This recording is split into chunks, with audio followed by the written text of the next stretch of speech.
This video is brought to you by Squarespace. From websites and online stores, Squarespace is the all-in-one platform to build a beautiful online presence. Hello friends and Happy New Year!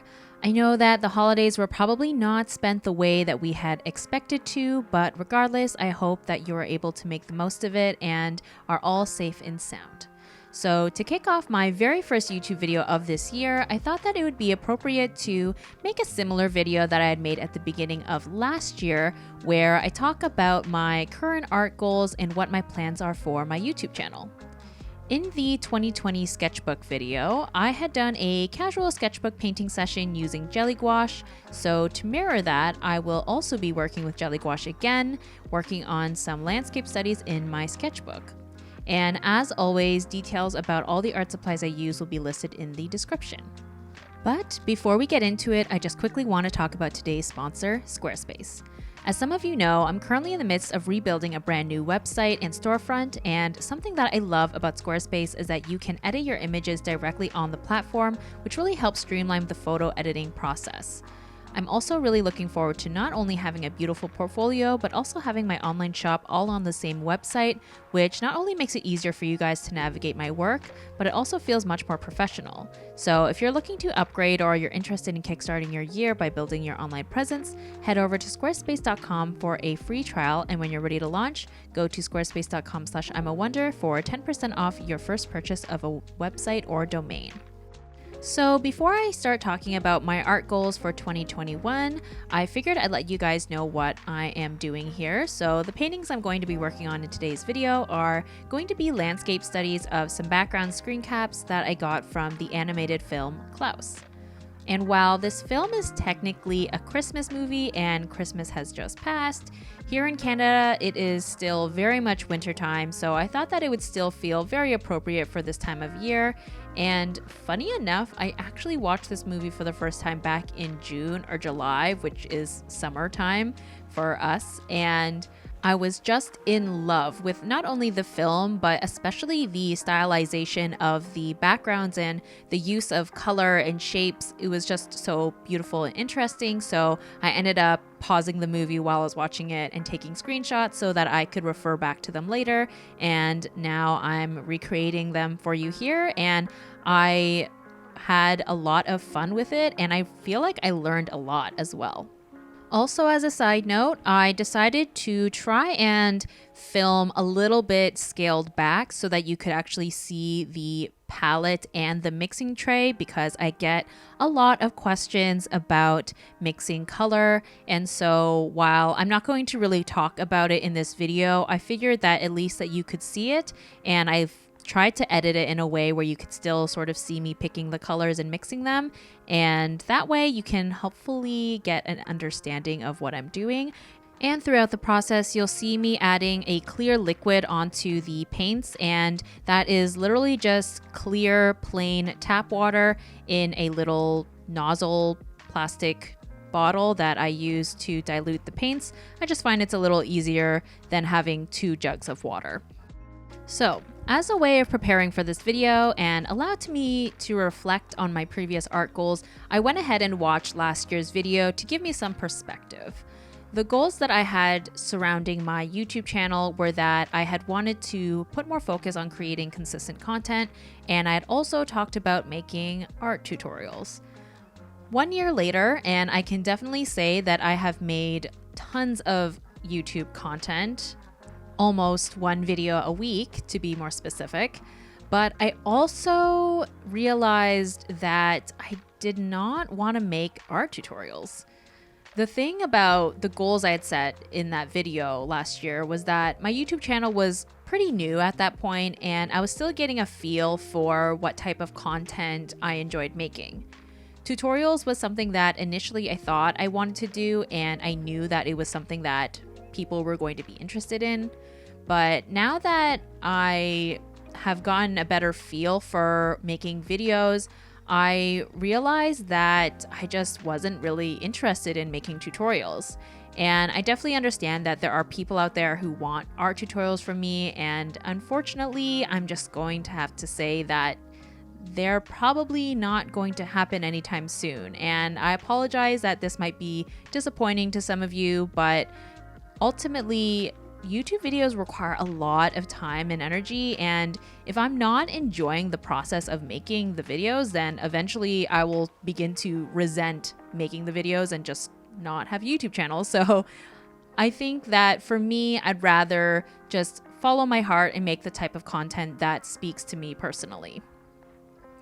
Of course, I still absolutely intend to make videos showing my art process, much like what I have done up until now, but I just wanted to be clear that I'm not going to be making, the traditional type of instructional step 1, step 2, step 3 type tutorials anytime soon. As for art supply and product reviews, I still definitely intend to do those as well, like I have been last year, but I really want to be more mindful of the things that I accumulate. So the types of art brands or reviews I'm going to do are typically going to be things that I already own if a brand specifically collaborates with me, or if I'm really, really keen on buying something myself. I know that a lot of people are often requesting me to try certain brands or mediums, but I really don't intend my channel's content to be solely focused on reviews. And yeah, if I'm being honest, the amount of art supplies I have could probably last me a lifetime at this point. So I'm just trying to be more conscious of what types of things I'm buying, and I think this is just a better way of avoid being wasteful if I'm just being more cautious about it rather than constantly buying new things to try for the sake of a YouTube video. Additionally, I frequently get questions about, specific things or general things about different art mediums I use, about improving your drawing skills, about being an independent artist. And while I do try to answer those questions when I can, it can get pretty overwhelming, and ultimately I'm just one person with limited time and resources. So I thought that I would compile some recommendations for those of you who are looking for more art channels that have a more educational / tutorial focused type content. So some of creators that I think you guys should check out. First up, we've got Fine Liner Nerd, and he does videos almost exclusively with watercolors. So he talks about different brands, he demonstrates different techniques, and I know that he is also planning a whole watercolor tutorial series this year, so definitely check him out if you are interested in watercolors. Next up, we've got Sandro Roberto, and they primarily do videos about gouache. So they review different brands. They have a video series on mixing colors, which is, I think, fantastic for you guys to check out since I get a lot of questions about color theory. And they also just have a lot of general painting advice when it comes to gouache as well. Next up, we've got Angela Pan, and I've talked about her channel before, but she does a lot of videos about paint markers. She also has a lot of great videos about just improving as an artist in general, regarding color, composition, and she also shares some of her art book recommendations as well.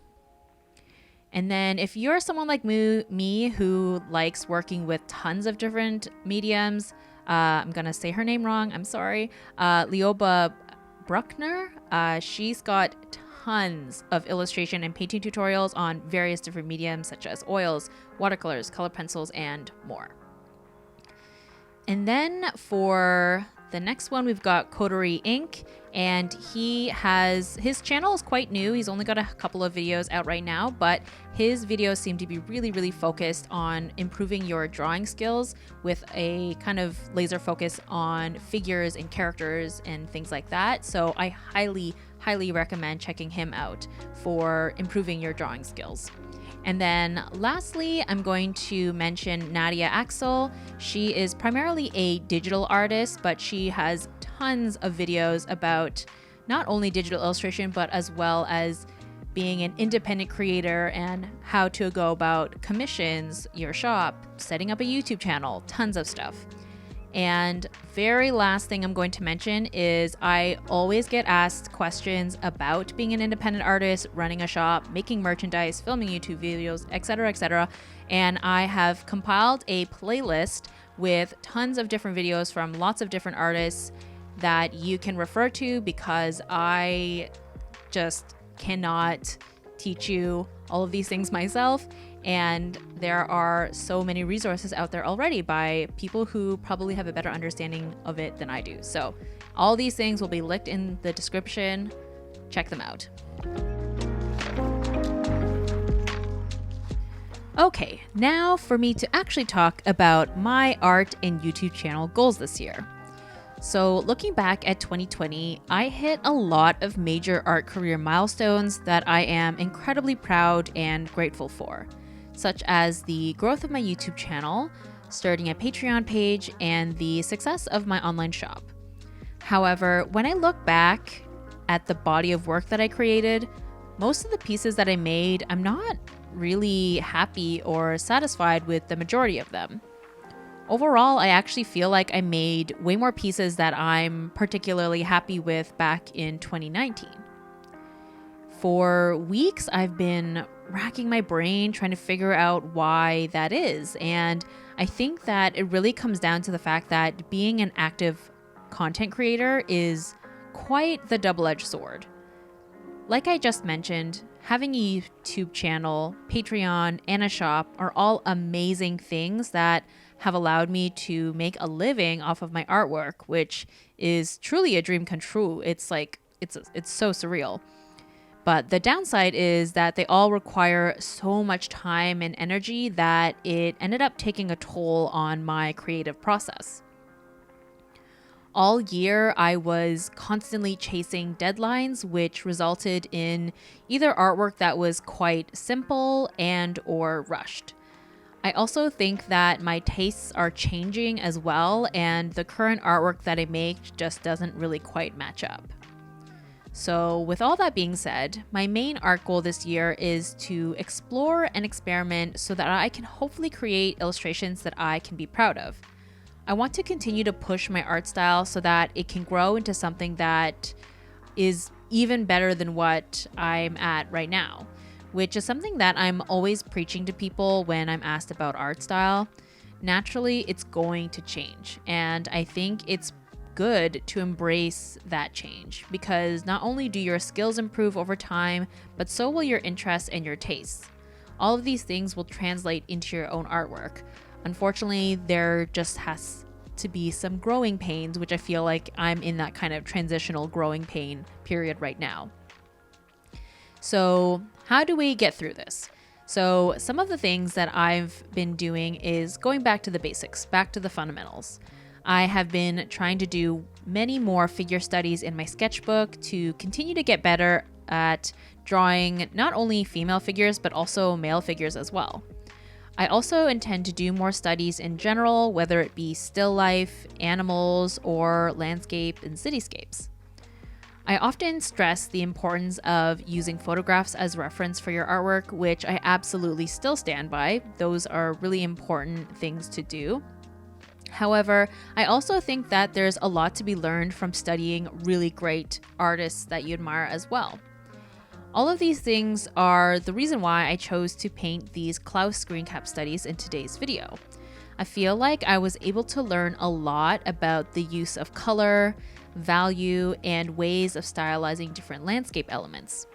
Something that I think is important to note about using other artists to study and reference from is that you should always be clear that the study that you make is referencing another artist, and always give credit where it's due. Another art goal of mine this year, which I think I had mentioned last year too, was to make more merchandise.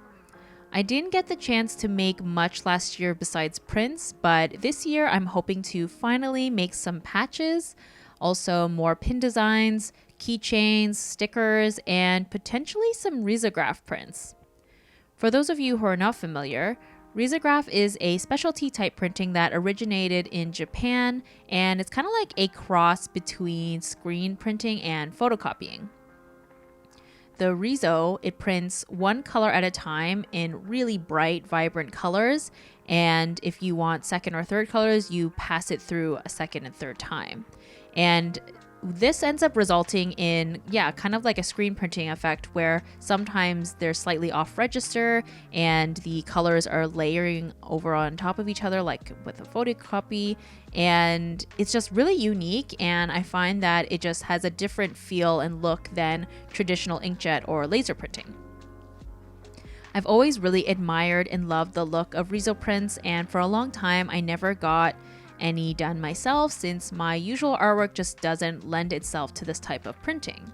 However, this year I think it'll be really fun to try my hand at creating something more minimal and graphic, and hopefully doing a bunch of different limited runs of risograph prints. As for goals that I have for my YouTube channel, or maybe the better word to use is intentions rather than goals, since who really knows what this year will bring? In my opinion, it's still very up in the air. But anyway, first thing, of course, is that I'm guessing a good chunk of my videos will consist of more casual art processes to coincide with me wanting to explore and experiment with my art this year, which I'm honestly really looking forward to because I have a lot of fun just working in my sketchbook and doing chatty voiceovers. A lot like this video, really. It takes a lot of the pressure off, and I think that spending more time just working in my sketchbook will really help me figure out what direction I want to take my art in. The next thing I'm hoping to foray into this year is, drumroll please, studio vlogs. This is something that I'm quite nervous about, but also very excited about. Up until now, I have lived with a roommate, and so my workspace was also my bedroom. As a result, it's quite chaotic and not very aesthetically pleasing, and I have a lot of materials and merchandise and whatever scattered around the living room because it didn't fit in my bedroom.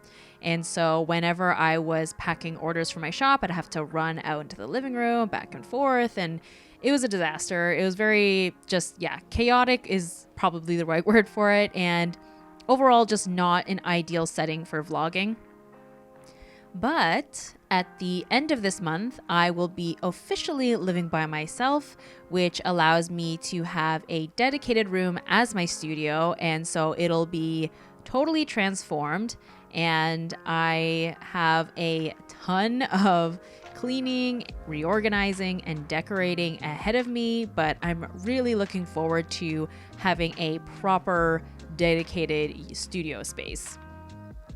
And I think that having a actual separation between my work area and where I sleep will make such a huge difference for having a better work-life balance, since I had read that when the area that you work and the area that you sleep are next to each other or together, it really hinders like your sleeping schedule, and just mentally you're always like kind of in work mode. And I definitely have been feeling that a lot this past year in 2020. So I'm looking forward to trying to have better balance of the two. And I think it will definitely take some time for me to get used to in general, since I've never vlogged before, and I have a feeling I'm definitely going to be initially self-conscious, but I've been really enjoying watching other artists' vlogs, and so hopefully mine can be somewhat interesting. I definitely don't think that it's going to be on par with a lot of the artist studio vlogs that I've been watching since I'm so new to it, but you know, fingers crossed. It's exciting to try something a little bit different. And also, for those of you who don't necessarily care for studio vlogs, don't worry. I will likely only be doing maybe one vlog a month at most, maybe less, depending on how things go. But yeah, with the studio vlogs, I'm imagining that they will consist of a number of different things, such as designing merchandise, running my online shop, experimenting with art mediums, and perhaps opening up the occasional mail I receive from you guys in my P.O. box, and yeah, just whatever random stuff that I happen to get up to that month. Hopefully if the pandemic calms down and the weather gets nicer, I can potentially take you guys with me on little, walks around the city or museums, parks, things like that. Fingers crossed that we can do those things at some point this year.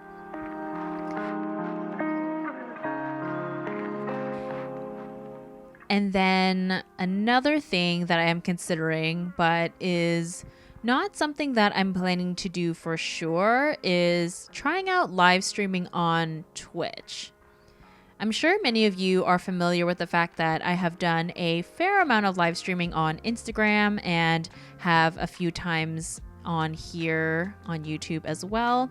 But it seems like Twitch is a platform that more and more artists are using to live stream, and I've been told that it seems to be the best option when it comes to monetizing your streams as well as for community building. But like I said, this is a huge maybe, and if I do decide to do it, it probably wouldn't be until later in the year, since I, of course, want to prioritize all the other goals I had mentioned, and I think that all the things that I'm already putting on my plate, especially the vlogging, will take a lot of getting used to and will require a lot of time and energy. So the Twitch streaming thing, that's a big maybe if I can kind of get a hold on everything else that I'm hoping to do this year. Lastly, I suppose this is less of an art goal and more just continuation of last year, but I of course intend to reopen my online shop with new items and continue creating content for my Patreon page. I am still not sure when I will be opening my online shop again just yet. As I have mentioned recently, my brand new website is still a work in progress. Plus, I want to try and have some new items ready for when I do relaunch my store and of course, I will definitely be sure to make an announcement about it on my social media when I do finally reopen that shop of mine.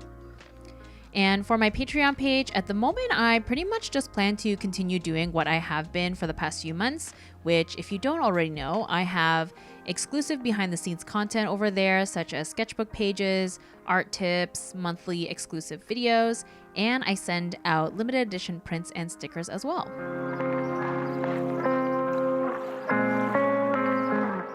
So yeah, those are all of my New Year's intentions in relation to my art and content creation. Of course, I'm sure that they may change, and it's possible that I won't get around to each and everything, and that is okay.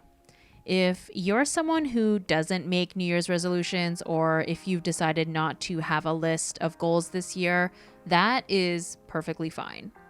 Last year was really rough, and like I mentioned earlier, this year is definitely still filled with a lot of uncertainty. And so if your only goal is to make it through the year in one piece, I think that is totally valid. However, if you do have any art goals or art intentions, let me know in the comments. For me, I like to give myself some art goals because otherwise I kind of feel lost. So in a way, creating these goals is like a map to help guide me in the right direction of where I want my art and career to go. Actual destination undetermined though. Anyways, thank you so much for watching this video. Have an amazing day or evening wherever you're at. I look forward to catching you in the next one. Bye!